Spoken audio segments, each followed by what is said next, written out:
Hola, hoy vamos a hablar de la parte más oscura de la medicina nazi. Voy a hablar del doctor Joseph Mengele, el ángel de la muerte. Este médico asesino, sin dudas, es el ícono de una época terrible de la medicina, donde resume las atrocidades de los nazis en la Segunda Guerra Mundial. Pero paradójicamente no fue el médico que cometió más crímenes. Cuando los prisioneros llegaban en tren a los andenes de Auschwitz, Mengele, con sus camaradas médicos, realizaban la selección de quienes tenían mejor condición física, a la derecha unos y a la izquierda los otros, es decir, dejaban para trabajos forzados e inhumanos a los jóvenes y sanos, y a los más débiles y enfermos eran destinados a morir en las cámaras de gas. Pero ¿por qué fue apodado el ángel de la muerte? Porque él decidía quién moría y quién no. Durante esa selección, también elegía a sus víctimas para macabros experimentos, principalmente gemelos, que eran su obsesión, y personas con malformaciones congénitas. Las víctimas llegaban en vagones atestados, sin comidas y sin agua, luego de andar cientos de kilómetros, lo que le costaba la vida a muchos.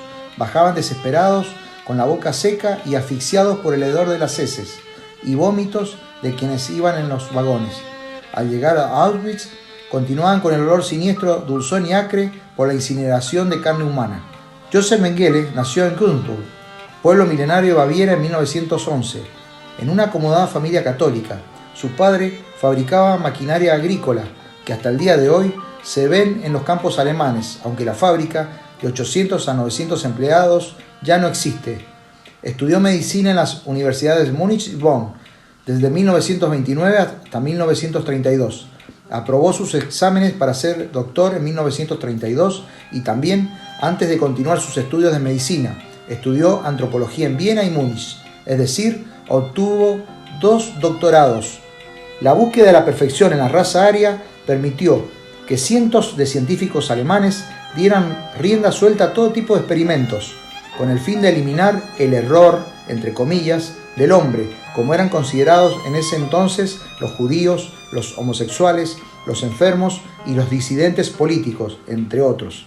Se afilió al partido nazi en 1937 y a las SS en 1938. 1 de septiembre de 1939.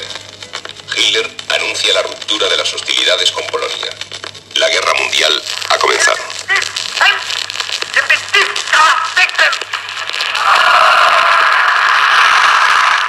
Al comienzo de la Segunda Guerra Mundial fue asignado como oficial médico de batallón, pero a principios de 1943 se trasladó al servicio de campos de concentración y fue destinado, como dije anteriormente, a Auschwitz.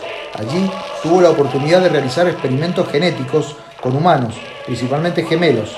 De 3.000, solo 200 sobrevivieron. Auschwitz, que se encontraba en Polonia, fue el escenario de la muerte de más de 1 millón de prisioneros, con sus cámaras de gas y hornos crematorios. Es imposible enumerar en minutos todas las atrocidades realizadas por este personaje, pero voy a tratar de resumir los experimentos más crueles.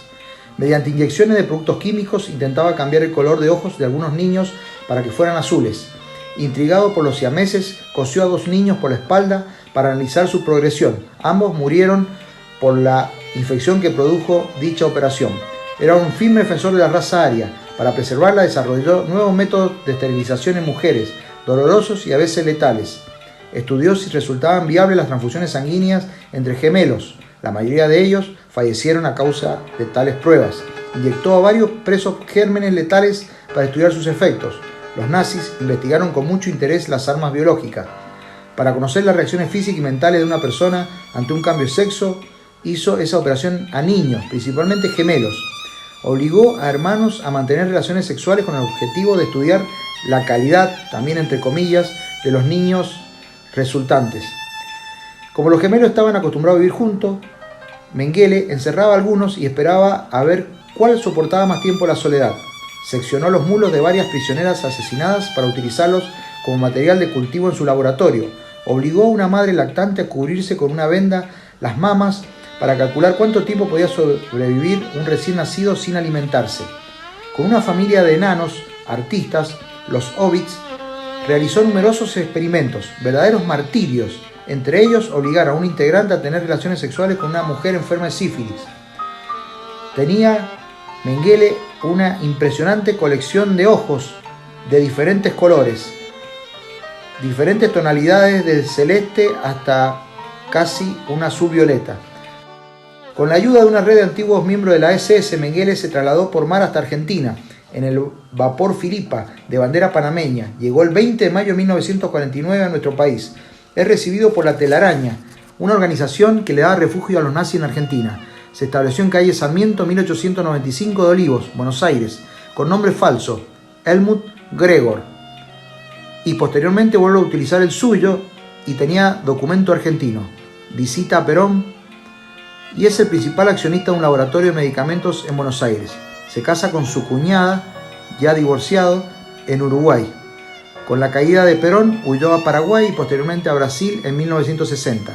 Fue perseguido por la Alemania Occidental, Israel y los casanazis que querían llevarlo a juicio. A pesar de las solicitudes de extradición del gobierno de Alemania Occidental y de las operaciones clandestinas del Mossad, que era el servicio de inteligencia israelí, Mengele evitó ser detenido. Según su hijo, Rolf, el 7 de febrero de 1979, en Brasil, sufrió un infarto mientras nadaba y se ahogó. Sus restos fueron reconocidos recién en 1985 en una tumba falsa. Aunque parezca inverosímil, en pleno siglo XXI, cuando han pasado más de 70 años de la finalización de la Segunda Guerra Mundial, hay muchísimas personas que creen ingenuamente que los atroces experimentos realizados fueron importantes en el adelanto de la medicina. Tuvieron poder económico, científico, que despilfarraron. Buscaban manejar la genética y producir partos múltiples de niños de raza aria. Personalmente, no me queda la menor duda que los mismos fueron simplemente crímenes diseñados, coordinados y ejecutados con una frialdad que parecen del inframundo. Vuelvo a repetir, no fue ciencia, fue crimen.